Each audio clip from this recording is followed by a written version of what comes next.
Hello everyone, welcome back to my channel. Thank you for liking, sharing, and subscribing to these videos on YouTube, Facebook, and Instagram at the Sita One. You can find daily posts of the tarot cards on Instagram and Sita's weekly tarot readings on Instagram, Facebook, and YouTube at the Sita One. My name is Sita. I'm an intuitive astrologer and psychic tarot reader, and I'm here to share with you my interpretation of the upcoming energies from October 30th to November 5th. Okay, I'll start with a little recap of the eclipse. So we recently had the eclipse on October 25th. Remember that this energy pulls in, I feel it pulls in like a month before, so all the storms we had are partly because of this eclipse energy, and it's going to continue on and reverberate for 6 months. It certainly is going to affect us by the next full moon, which will be a lunar eclipse and tends to be a little more disruptive. The solar eclipse is more about setting new intentions, but it's really powerful because Venus is there. Venus is about love and desires and compassion and empathy. So that's combined with the energy of the sun, moon. So it's creating a lot of deep soul-searching energy and transformation. So we're in the middle of that, and it's going to continue on. And if you are any of the fixed signs like Leo, Aquarius, and Taurus, you're at the early degrees, you're going to be affected by this solar eclipse deeper than other signs would be, but it depends on your chart.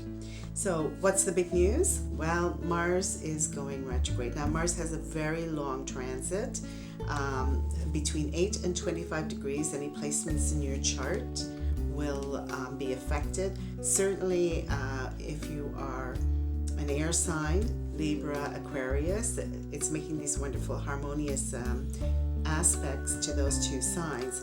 But also the other signs, Sagittarius, Virgo, and Pisces, will be affected too, maybe in a more stressful way, or if you have planets in your chart around those signs, if you're Gemini and you have planets around those signs. Certainly this is on a global level. Mars is a personal planet, represents the god of war. Now, interestingly enough, he used to rule Scorpio. So we certainly have this dual kind of situation going on.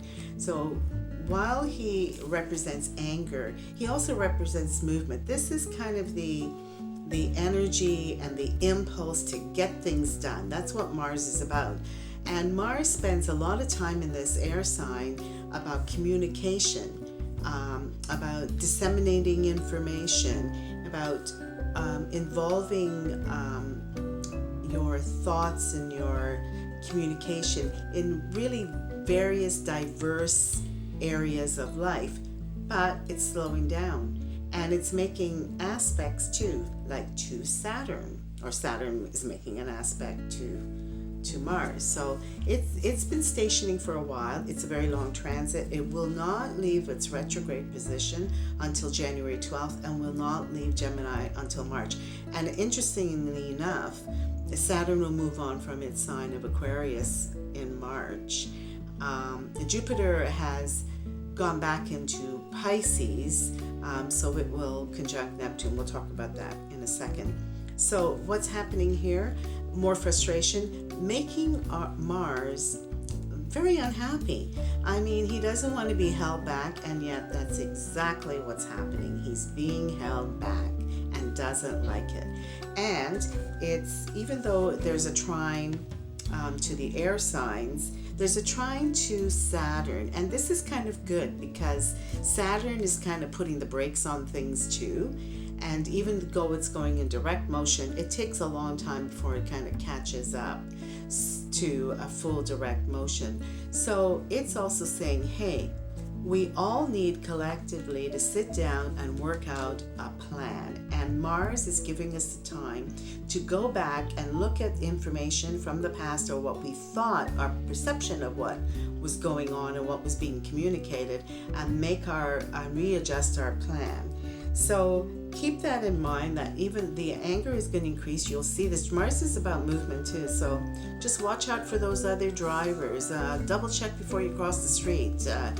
There's a lot of intensity happening here, especially with this Mars in a retrograde position. So like I said, Saturn moves into Pisces not until March 2023, and it's still squaring Uranus. So Uranus is about the future and freedom.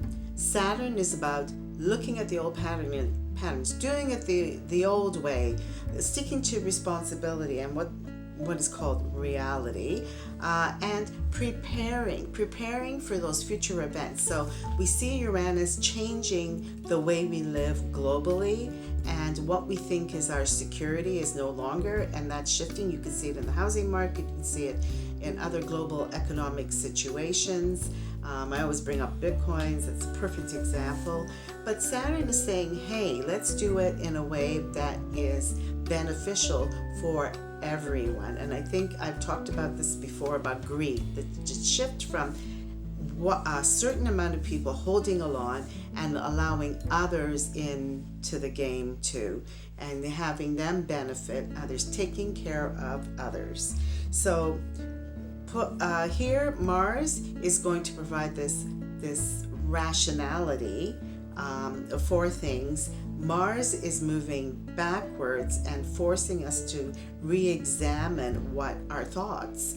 And also Saturn is asking us to put effort into those things that we want for the future, because this is a huge transit with Saturn, Uranus, Mars, and it is going to shift the way we communicate, how we plan for things, and looking at things with a more community-minded focus. Okay, the day to remember is November 5th, where the moon conjuncts Chiron, and it's making this inconjunct, which it means that you have to make an adjustment to Mercury, the South Node, the Sun, and Venus in Scorpio. So take care of your health. If you think something's going to clear up, it may not. You may have to get extra attention, or maybe you need to concentrate on your diet. Don't ignore any medical issues, and mentally too, because it is Chiron. Chiron rules all sorts of different health. So be careful with your body and be careful with your mind, and just take care of it, nurture it, and get the help that it needs. Thank you for liking, sharing, and subscribing to my videos on YouTube, Facebook, and Instagram at the Sita One. There are daily posts of the tarot cards on Instagram, and Sita's weekly tarot forecast on Instagram, YouTube, and Facebook at the Sita One. Now, use the energies I talked about this week to take care of your emotions. A couple of those transits, the moon is conjuncting one Chiron's an asteroid too, so 2 asteroids, but they do have a huge effect on our life, Chiron especially on relationships. So think about that, and just try to keep grounded, try to keep in harmonious energy, positive thoughts, joy, and always being grateful for your life.